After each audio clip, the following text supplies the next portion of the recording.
Good afternoon. It's Lindsay. It's yes, sir.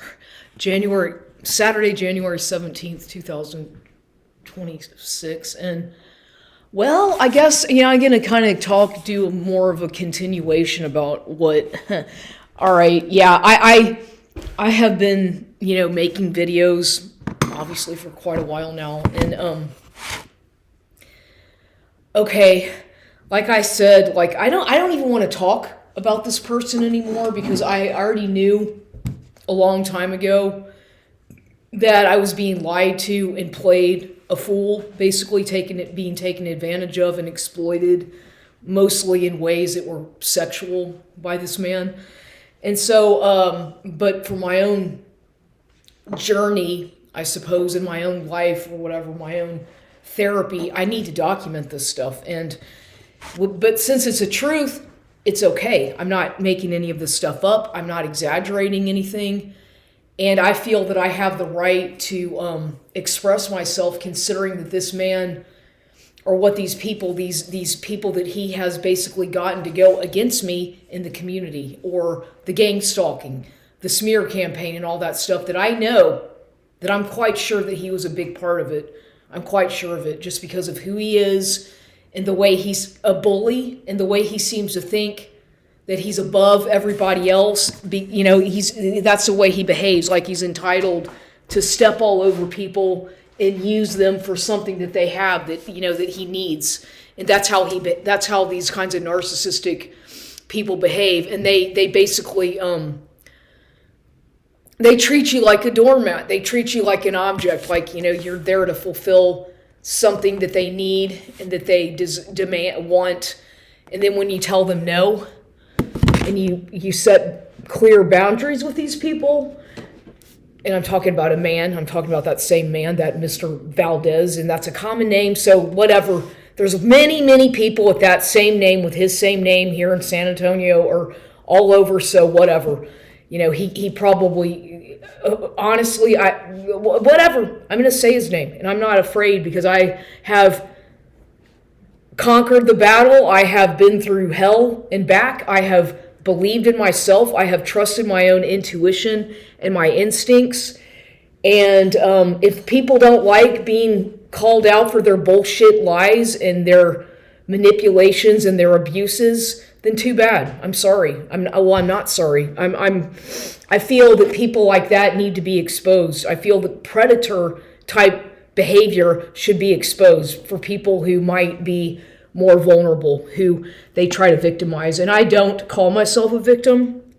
I feel like I'm more of a survivor, obviously. But they do want to keep you in that kind of victimhood mentality where you feel trapped and isolated and confused and overwhelmed and pressured into giving into their demands. And you'll see, because this, and I'm talking about this because this has been happening to me. I'm talking about this because this is real in my life. I'm not making any of this stuff up. I am not exaggerating, and I'm not trying to get attention. I'm letting people know reality. This is reality. This is a reality of my life as a targeted person, targeted individual who has been outspoken about the program of what they do to people such as myself who retaliate against the government or against corporate espionage and illegal surveillance and whatnot. So yes, it's like a punishment program. So, and I knew all along, my instincts are usually quite correct in a lot of ways. I might be off about a lot of it, but I know, and most people do know, when they're being played a fool or lied to blatantly. Most people can pick up on that because, realistically speaking, when you pay attention to a person's body language and their ability to make eye contact with you, and if these are clues as to whether or not they're lying to you. You can usually catch a person in a lie because their eyes start shifting, or they can't maintain eye contact with you when you're having a conversation with them and asking them a question, or they start tapping their foot, or they can't remain still. I tend to use my hands a lot when I speak. It's just the way I express myself. I'm kind of very vocal, and I do use my hands a lot, whatever. But when people are lying to you, when you're having a conversation with somebody, and they tend to be really fidgety, and they're just constantly like, they can't stay still, they can't stop touching you or whatever. There's something off about that. And when you ask them a question about something or about, well, so what happened in those past 3 weeks when you said you were so-and-so at such and such place? And I knew the man was fucking lying to me, pardon my language, but I was like, oh my God, I've caught this person in so many blatant lies. How can somebody live with themselves like that, knowing that they're lying so much to somebody who they supposedly care about? Okay, it's really bizarre when you've been intimate with somebody, or you've shared intimate moments with a person, and they lie to your face like that. Like when you confront them about it and they still lie about it, it just, to me, it doesn't make sense. There has to be a point where you just say, yeah, you're right. I've been caught. I lied. I'm sorry. But no, they don't apologize. They don't admit that they ever did anything wrong, because they always have to, because, you caught them in a lie, or you figured shit out. And so they have to try, they still lie. They're going to still lie about the lie that you caught them in. It's always going to be just one lie after the next. And so once you know that, or once you figured that out, it's almost like there's nothing left. What else can you do? You know that these people, if you keep allowing that, like me, like I made the mistake, and I'm talking about myself here because I've learned from my own mistakes. Now I really, thank God, I was really listening to my intuition. I was having dreams that, Lindsay, you need to check this person's social media. You better, maybe you need to really investigate this person and this man and find out, because there's something off. And I knew that, but I never went so far as to hire, a private investigator, because that's a lot of money. I never went so far as to go to his job and start asking questions and see if he really works there like he says he does. No, I didn't I never went to his house and knocked on the door and tried to get involved with his family or anything like that. I just see things, I see the behavior patterns, and I've taken notation of that. And I just document it in my videos, basically, which pisses these people off, because they want everything to be secret. Like they try to act like they're this like covert, I'm an agent of some special kind of like secret agent, and you're my little dirty secret. That's how they make you feel, like you're not allowed to call them out for excuse me. It's like they objectify people to this asshole, because that's exactly what he is. He's a fucking jerk. I'm sorry. He's a creep. And now I really feel that way. A lying creep, piece of shit. Pardon my language. But, he would tell me, you're mine. I own you. You're mine. I'm like, no, I'm not. You don't own me. I'm not an object. You're mine. You can't. It's like they objectify people.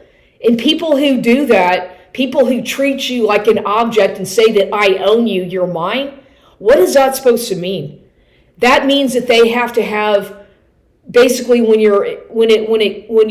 I'm discussing a narcissistic personality here, somebody who's a malignant narcissist, they feel that other people are there just to serve them, and whoever they're with, whatever multiple people they're with, whether it's a family member, a coworker of theirs, a child, perhaps, their own children if they have any, their spouse, their girlfriends, whatever, you become an object who's there to serve them a purpose. That's what your role is to serve a purpose that they demand from you, or something, a need, an unsatiated need that a lot of these, they have like this unsatiable desire of control. It's about control. It's about, with them, it's always about control. And I have to be better than you, and I have to make you feel small so that I can look like a macho. And it's really it's really very utterly vile and disgusting when you really see it for what it is, how arrogant they behave and how they are always making other people feel bad about themselves and about somebody's appearance or their clothing or their style or what they eat, anything that they can find to try to pick on you, to try to dehumanize you and make you feel less than, they're going to do that. And you're going to realize, wow, what people who do that, because people naturally have insecurities about whatever, right? But these people are going to hone in on your personal insecurities that you might have. And they are going to magnify that 10 times, and then they're going to shame you and embarrass you in public about it. If you go out with them in public, like because this is interesting how it's very bizarre in my opinion, but like, notice how when you first get involved with these people, everything is, they don't ever go out in public. You don't ever go out in public with them. They want to keep you in the dark. They want to keep you, like all to themselves, like a secret, like nobody's supposed to know about you. And you're like, well, that right there is a big red flag, because that shows that they're hiding something, or they're, what's that about? If somebody supposedly wants to be with you and spend time with you, and they quote unquote care about you or like you, but they don't want to go out to the park in the daylight, they're afraid to be seen with you in public. So that was a big red flag, and I would wonder about that a long time. Like, well, if he's that, like, I would say, why don't we go out for a walk? Let's do something. Let's go. No. He didn't want to do anything like that. And I was like, okay, maybe he's hiding something. Maybe he's still married. Maybe he's afraid that somebody's going to see him. I didn't know what to think.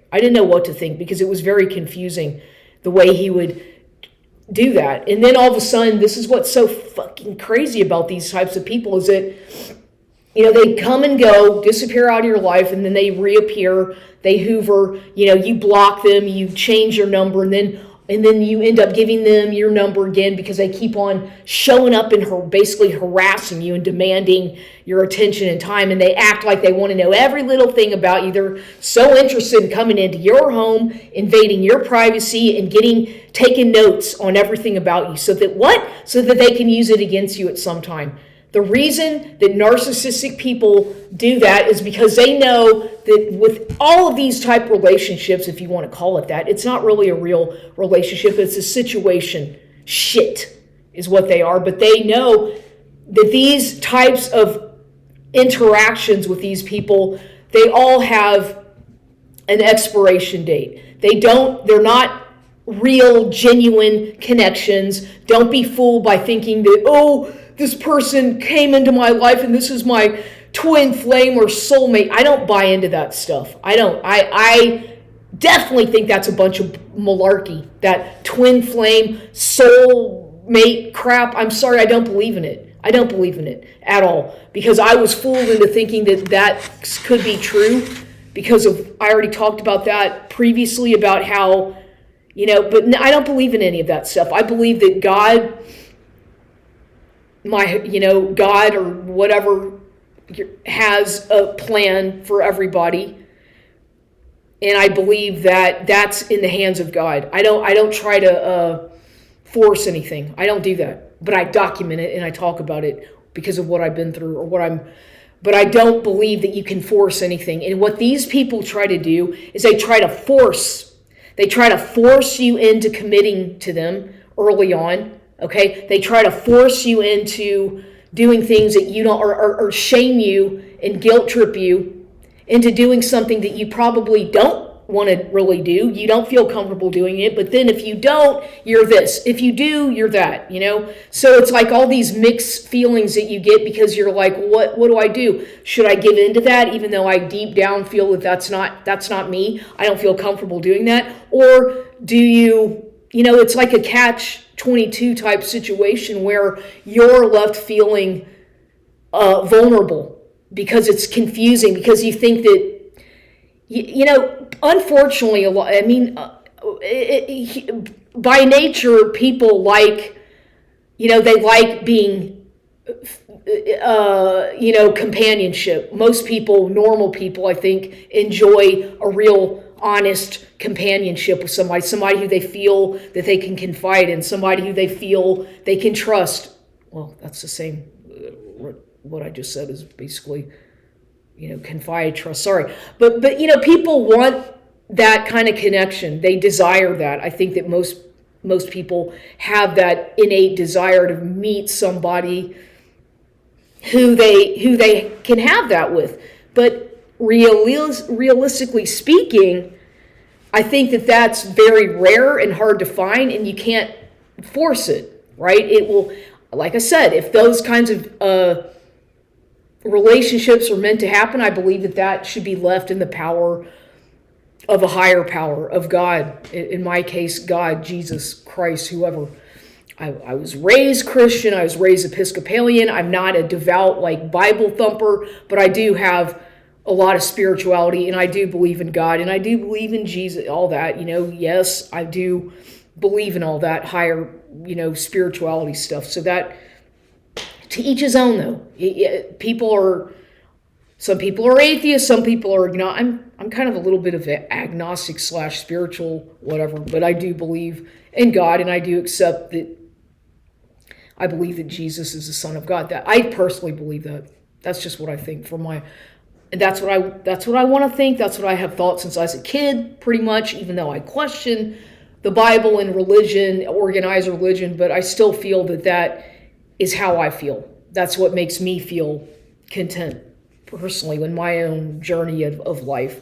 But whatever, that's beside the point. What I'm trying to say, I guess, is that these people, when they keep showing up back into your life, whenever they disappear and you tell them to go away, I don't want to have anything to do with you. This is not working out. It's over between us. And then they keep coming back to try to force you to change your mindset, or try to force you to think differently of them, or that, they come back like a different person all of a sudden. Now, all of a sudden they show up after a month, right? And everything's different.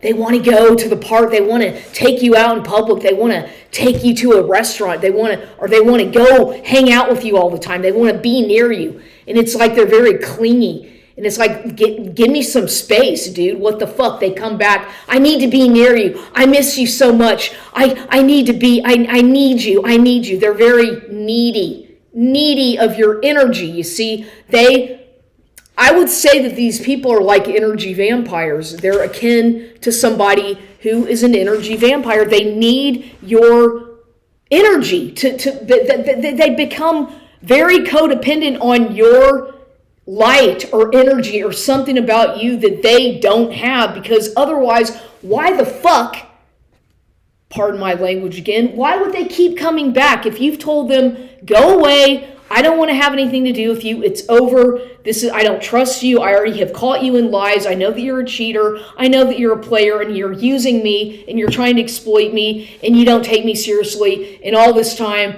yet they keep coming back. And for the first couple years, you're nothing but a friend. You're in a friend category, right? You're not their girlfriend, no. But which you wouldn't probably want to be anyway. But they say that you're someone they care about, and you're a friend. Yet you've done intimate things with them that you would not normally do with anybody, unless you really are in a serious relationship, or a boy, maybe even married, or boyfriend, girlfriend. So this is what they do to try to trap you, to try to trauma bond you, or to try to control you, is using sexual things, using perverted things, using anything and everything they can to try to trap you, and then they objectify you. Then the shaming starts. You're fat, or you shouldn't eat. They start doing little nitpicking things about your body, about what you eat, about the music you listen to, about your style, your hair, anything and everything that they can find in your house. Excuse me, I live here, this is my house. It's not your house, sir. But they want to go, they want to, every little thing about you they have to make fun of. They're taking notes of everything about your privacy, your territory, so that they can use it against you in the discard devaluation stages, which with narcissistic people, that whole, devaluation, discard, it's a big fiasco, or it's a big there's no set beginning and end for it. It's like throughout the whole relationship, you're going through the discard, the love bombing, or all that complimentary love bombing bullshit, and the discard, the devaluation. It's all like a big cycle that's throughout the whole relationship. It's not like it has a set timeline. It's basically the whole time you're with them.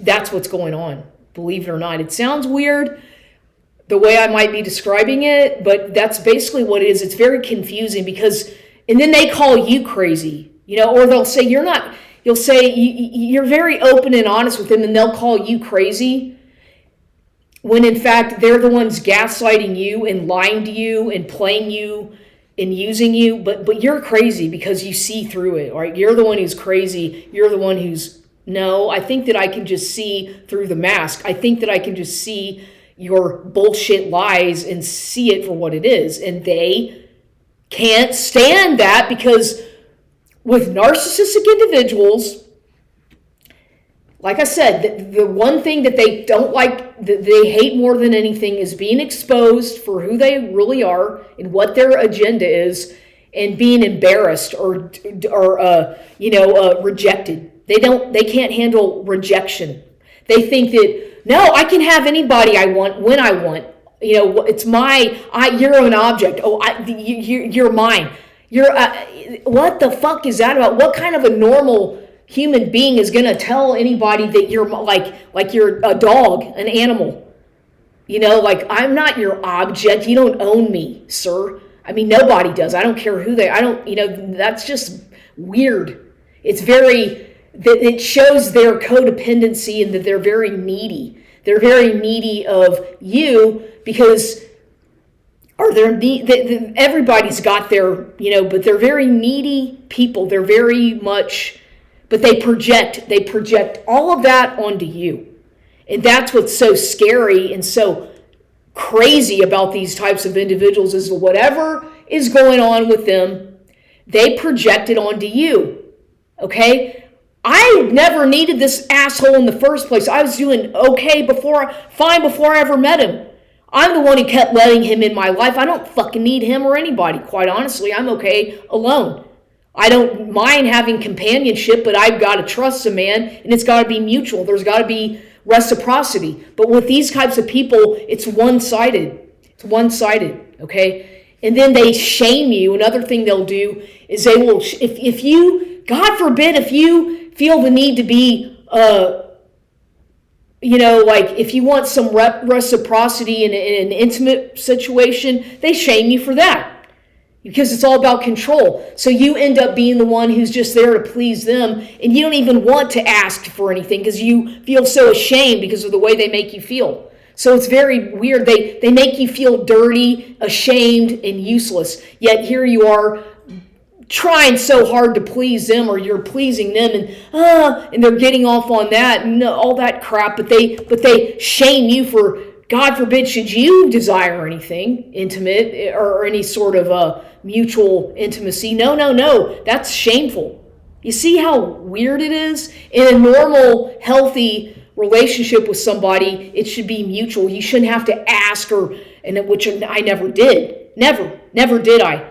But you shouldn't have to ask for you shouldn't have to ask your partner for intimacy or mutual intimacy if you're doing something, you know what I mean? But that's another way that they confuse you and gaslight you, because they're once again projecting their own insecurities. Okay, they might be an old impotent man. Maybe the man's impotent. Maybe he's got some problems with his you-know-what, but he's going to blame you for that. No, not my fault. Or they'll blame anybody there. Well, she's too fat. I'm not attracted to her or whatever, because really there's maybe one kind of thing that gets them off, and they are always comparing you to people whatever from their past, and it's just disgusting because they never let go of their past.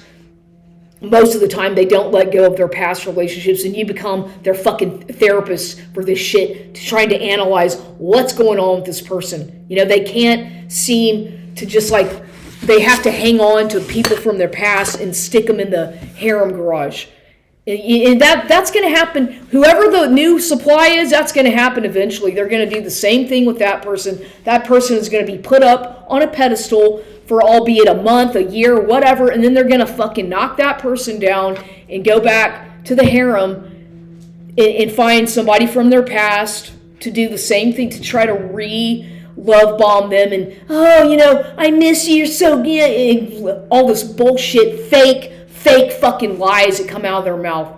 Fake crap to, oh, yeah, I really miss you, I need you, you're gorgeous, or let's make this exclusive, you're my girlfriend, you're mine, this is all your, and what? You see how they come back and do that?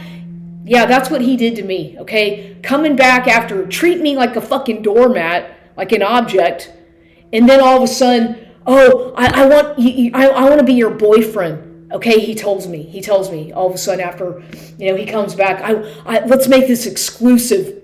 I want to be with just you, and you're my girlfriend. You know, you're the bullshit. And then this is fucked up. It's pretty funny though, actually. I think it's funny. Thank God. I'm happy because I was able to get closure. I guess I'm excited in a way because now I see this as I can finally let go of this shit. I got the closure that I needed and I feel that I deserve because I found out, once again, I had not been looking at this person's social media, this man's social media, his Facebook or anything like that, because at least a year and a half ago when he defriended me after, like, this is what he did, and let me clarify this. Like, whenever he first met me, it was so persistent in trying, because he wanted my money. He was after my fucking money. I know that, or something, because I had an inheritance.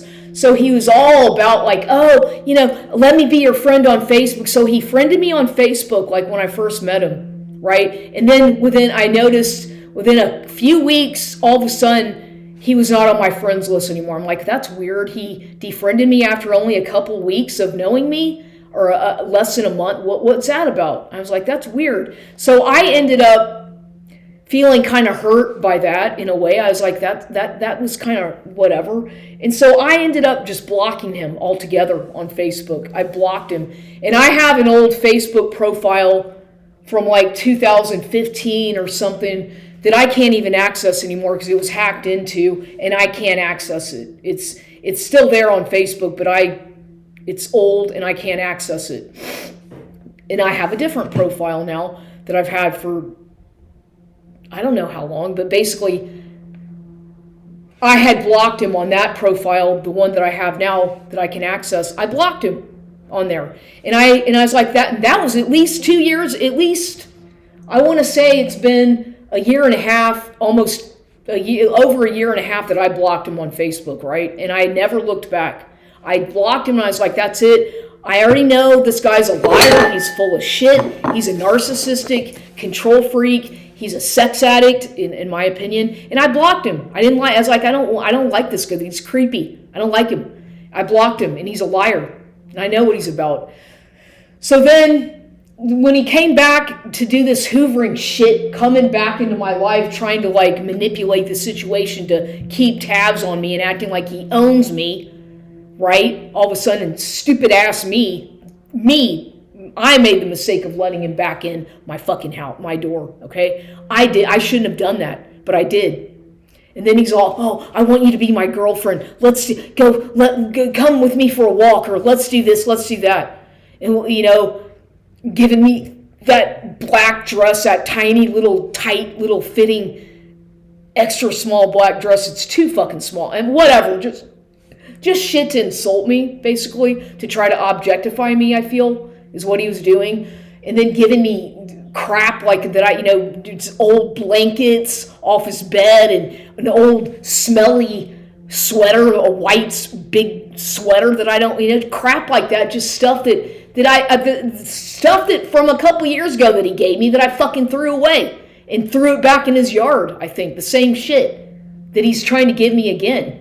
That I had already returned to his house a couple years ago, or at least a year ago. So this is how fucked up these people are. So he comes back So anyway, this morning, he was here the other day, and he's been real persistent. He's been off of work now for like about a week or something. He's had paid time off after his whole month in Houston at Saks Fifth Avenue, right? He was supposedly at Saks Fifth Avenue for a whole month in Houston working during the holidays because they were so busy, and they flew him there on a plane, and he was in the La Quinta Hotel and all that shit. That was a lie. I called him in that lie. I think he was really on vacation in Puerto Rico or something, because now I know. I looked at his Facebook this morning. I was like, you know what? There's something obviously that he's lying to me about. So I was like, okay, I've got to look at his fucking Facebook. I don't want to do this, but I'm going to do it. So this morning, I unblocked him and looked at his Facebook profile. And I was like, oh my God, I was right. There he is with a picture of this girl, his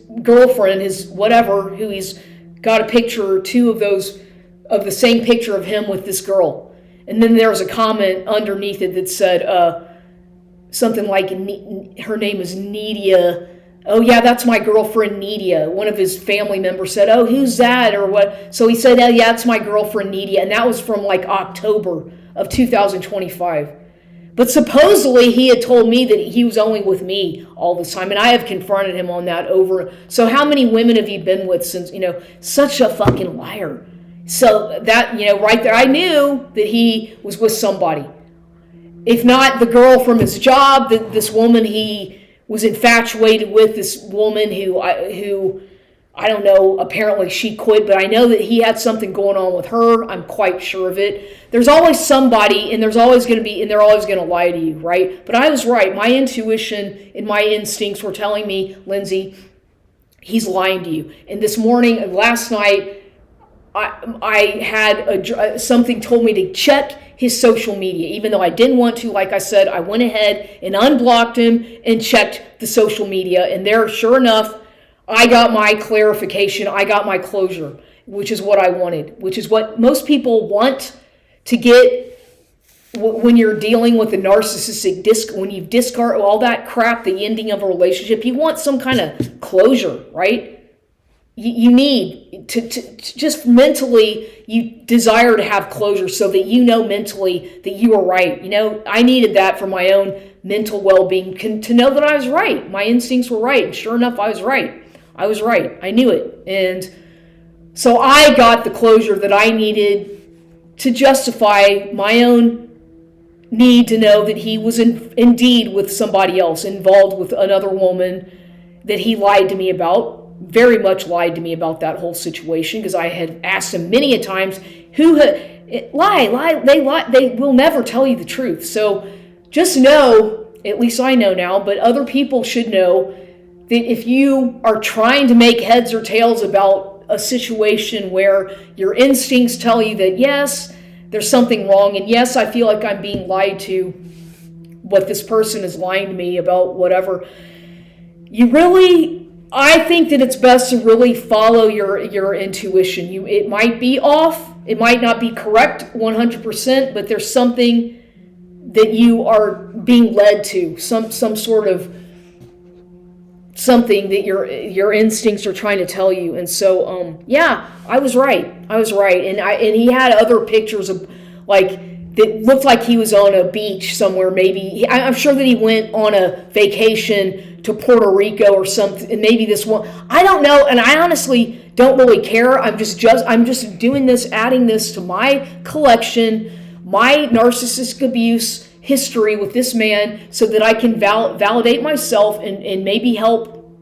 Maybe someone else out there needs some help. I don't know. I'm just saying, or maybe they are going through something similar. You never know. But I'm just saying that I'm glad that I figured it out, or that I knew, I'm glad that I got the closure that I needed to know that, yes, this man was full of shit. He was lying to me. He's a manipulative taker. He's an opportunist, and he wanted my fucking money. He wanted my energy, and he wanted to exploit me in ways that were very uncomfortable for me. And I got my closure, and I will not ever tolerate that kind of being lied to or shamed or humiliated or disrespected from anybody ever again.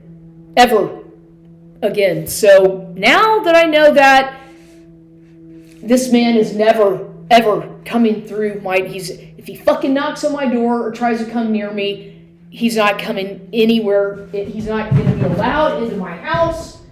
And by the way, I do have him blocked on my phone. I have him blocked, which means that on my phone, when I have somebody blocked, they're not able to leave me messages, text messages. Okay, I had changed my number, and foolishly, he grabbed my phone and was able to get my phone number again when he was in my house not too long ago. So he has my phone number, and I don't really. Right now, I'm not going to change my phone number again because I can't. I've already changed it too many times, and the limit with my changing my number, I can't. They won't let me until a certain amount of time. So I'll probably eventually change it soon enough. But in the meantime, I'll just ignore this man, this Mr. Valdez. Let's just call him Valdez, L. Valdez, Mr. Narcissist here. But so I do have him blocked. But for whatever reason, like I said with my phone, he's able to call me and it doesn't ring, but he can still call on my phone even though it's blocked. And here, like, I can show you the proof that once again he's been trying. Today he called me and I answered and I said, and I confirmed. I said, yeah, I found out about your Facebook. I saw your girlfriend on your Facebook. Thanks for letting me know that you have. Thanks. I knew I was right. I told him, and I hung up the phone. I said, fuck you, don't call me again and leave me alone. I got really mad at him because he has the audacity to fucking treat me like I'm stupid and keeps calling me, even though he's blocked. And see, here is a proof that, you see that 210-996-1879, that was from 2 hours ago that he called me today.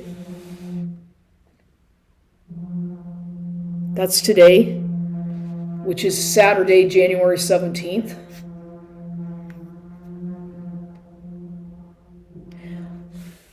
But, so I can't, thank God he's not able to text message me though. But like I said, and after I hung up with him and got mad at him like that and said, fuck off, he kept calling me and I just ignored it. And that's it. Now I will never respond to any of it, but I will make videos about it and document it and expose these assholes for what they do. But I'm not going to respond to his bullshit anymore. But that's what they do. This is what they do.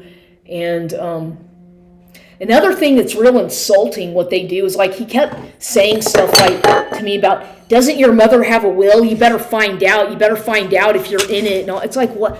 Like asking me, like demanding that I ask my mother about her will, if my mother has a will, if I'm in it or not. I'm like, what the fuck? Why are you so curious? Why are you so wanting to know about that?